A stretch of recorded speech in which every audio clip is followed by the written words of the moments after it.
group individually and post individually. What I do personally is I put one post on LinkedIn, then I'll go to my profile, and through all the posts I've done, I'll go to that post. That at the very top page, it creates a unique URL for that post. And then I'll go to the groups and post that URL. And when you post it, or you put the post in there, it automatically refreshes the page, and you'll see your actual post in that group.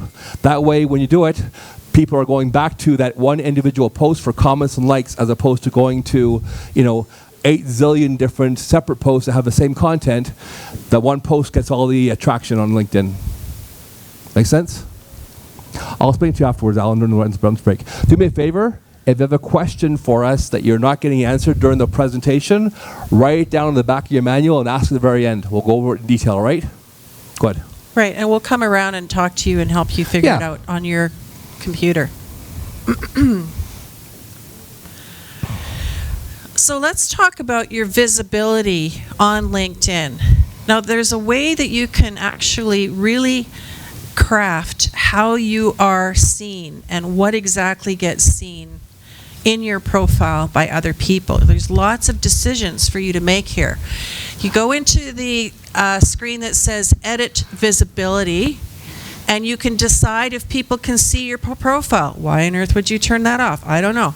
Anyways, you can decide that. It says basic requirement is your name. It will show the number of connections and the region that you're in. Then you have to decide if you want people to see your profile photo, if they want to see who is in your network, if you want them to see your articles, activity, all of these different buttons, you have to go in and actually give LinkedIn permission to show all of that stuff. So it's very important that you go in and look at the settings.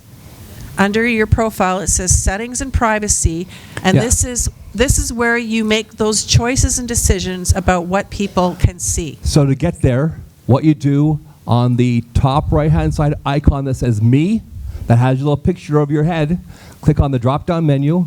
Yeah.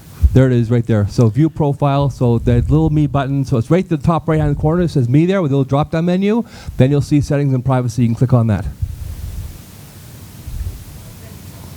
And it has a whole range of things, choices you can make as far as what settings and privacy you want to change or alter. So now there's many, many settings in here, but here's just some of the most basic ones. Who can see your email address? You can actually choose who gets to see it. Who can see your connections? Viewers of this profile also viewed. Have you ever seen that come up on your LinkedIn profile?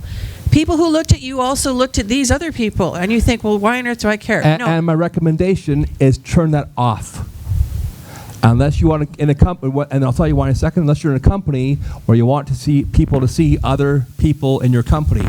Now the reason is, if you're going to your profile, or someone goes to your profile and let's say they want to hire you, do you want them seeing your competition on the right hand side? Because usually they'll show people from the same industry, or people have similar key phrases. So my take on that is turn it off. You want to keep them on your profile. Right. You don't want to give them clues as to who else to look at. Exactly. Settings and privacy under your profile. Yeah, I'll come over.